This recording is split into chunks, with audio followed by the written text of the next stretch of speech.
future. We're going to talk about Vanessa VA here in just a moment. In this video that I'm recapping, Viva la Resistance, 3 military vehicle fires this week in Utah. In this video, I start to refer to Vanessa, and we will expand the conversation from there. Choose. Sit on the sideline, wait and see which way it goes, and once the dust settles, pop up and say, "It's my side." Yeah, there's like 5 gangs. I was in all of them. Whichever one's winning, that's my side. That shit ain't gonna cut it. We know who you are. And those people that pop up at the last minute when the dust settles and say, "I was with you the whole time," I never knew you. That, "I Never Knew You," is a song by David Gray called "Say Hello, Wave Goodbye," where the chorus says, "I never knew you, you never knew me, say hello, goodbye." It's directly referencing a quote from the Bible where God will say, "I never knew you, depart from me, go away," to the people who say, "Oh no, we preached in your name, we preached in your name." I never knew you, you never knew me, say hello, goodbye. And the song, "Say Hello, Wave Goodbye" by David Gray, all the lyrics in it are referring to this great departure where we go our separate ways. Standing at the docks, the pink flamingo crying in the rain. Those pink flamingos are... those pink flamingos that are going to be standing at the dock crying in the rain when they see God's face for the first time and have to say hello and wave goodbye all at once. Those pink flamingos are the Joel Osteen types that were real flashy and showy with their plumage and baubles about how holy they are. Talk more about that, but I will leave the link in the description to David Gray, "Hello, Goodbye." Some bonus gravy. Bonus gravy. Link is in the description. 3 military vehicles caught on fire in the last week in Utah. One of them happened to be in Evanston, Wyoming, right on the border. Evanston only goes from exit 1, 2, and 3, 1, 2, and 3 miles into the state of Wyoming. So they're counting this as 3 military vehicles in Utah that started on fire over the last week. I'll bet you I can tell you where they started on fire from. The engine compartment, where the densest metal is that draws the most microwave energy. I haven't looked into it too far yet. I'm going to include that link in the description along with a timestamp where you can go straight to that part where this guy covers the part about how there's been 3 military vehicles in the last week that lit on fire in Utah, and they're blaming it on a record temperature wave, heat wave.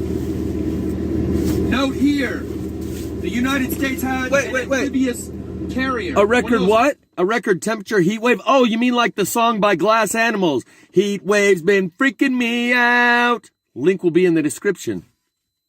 Craft that does the island hopping. It can go on land and then back into water and then up on land and then back into water. Amphibious assault vehicle. Goes on water or land. We have them. China has them. China had one burn in port for 5 days straight. There's nothing on those things that can burn. The metal itself is what was burning for 5 days straight in port in China to one of their amphibious assault vehicles. A month later, we have the same thing happen. Amphibious assault vehicle burned for 5 days straight in port. That's directed energy weapons, a back and forth. On that note, another link in the description will talk about how we retaliated against Iran. But for what, you might ask? The guy in the video linked in the description implies that it's for the condo that got collapsed in Florida, which anyone who's looking into that can see that there was some controlled demolition there. Or directed energy weapons, something of the likes. So this guy, Florida Maquis, claims that this strike that we did in retaliation in Iran, we sent our F-15s and F-14s in to hit militant locations. Not their military, but their militias. You know, little ragtag band of terrorists that are holed up here and there.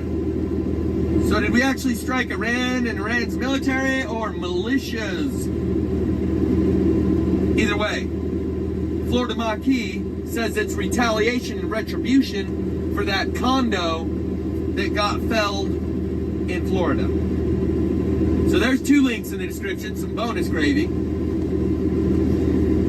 And as far as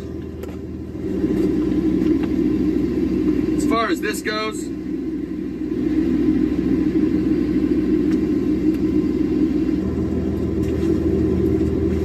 I got some major gravy coming up in the next couple of videos, so I'll just wait until then and try and wrap this up. Last time I was at a place where they said, you gotta wear a mask, and I said, I'm not wearing a mask. And they said, well, you tell the guy standing next to my truck trying to kind of talk me into it and say, well, it's only like 2 minutes. You just gotta go in there and sign in and sign out. I said, well, you can bring the paperwork out to me. Well, no, you gotta go check in and check out. So what this is indicating is that this was a regular, routine occurrence that we had to go through, that we no longer go through. We're no longer in this state of affairs where that security guard is walking up to the guy who took his mask off for 2 seconds while he's in the outhouse and saying, get your mask back on, get your mask back on. We're no longer in that state of affairs because of people like me and Vanessa and a few others that were willing to do the right thing when it really matters. And when you receive your calling, rise to the occasion. Remember, that's the point, the thread of understanding that's running through this whole video. And we're going to get to Made in Montana, who also received the notification from Flathead County Sheriff asking anyone for information regarding those fires. And she too did not rise to the occasion. And she too will burn in the lake of fire with the rest of the cowards. And I use these people as a landmark, like a point of reference. So, like James True said in his video, You're All Freemasons Now, where he was talking to this guy and said, I'm going to take you down, buddy, because when I do, there's going to be other people watching that see how foolish you looked for thinking you knew something. Well, in this case, I'm going to take you down, buddy, because when I do, there's people watching that are going to see how cowardice you looked and the burn of that vitriol that you felt. When I put a little heat in your face, that's what I'm here for. A lyric from Burn It Down by AWOL Nation.